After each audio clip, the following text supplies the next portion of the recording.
Good morning mga subscribers at viewers. Ito ang waterfalls, maliit na waterfalls sa Woodward Park. Maganda ang may daluyan ng tubig kasi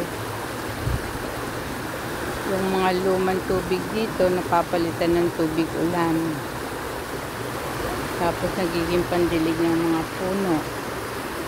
Kanya yung mga puno nagtatakasan. Ayan. Napakahalaga ng puno. Nagiging lilim sa mga tao. Kakaproduce ng hangin, fresh air na kailangan natin inhale.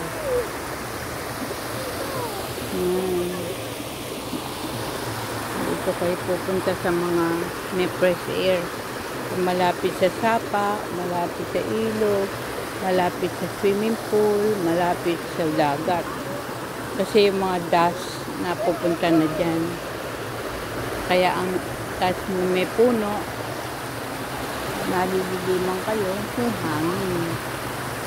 Kasi supplyan ng hangin ang buong katawan. Importante kasi yun kahit sa brain. Importante ang kumpleto ang supply ng hangin saka sa puso. Kaya yung iba pag kinakapos sa hangin nagkakaroon ng hypoxia. Can cause death also pag hindi kayo naka-recover sa hypoxia.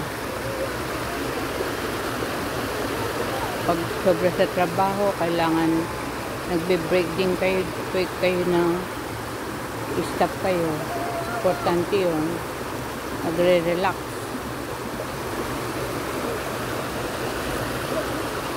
Okay, thank you for watching. See you on my next vlog. Bye.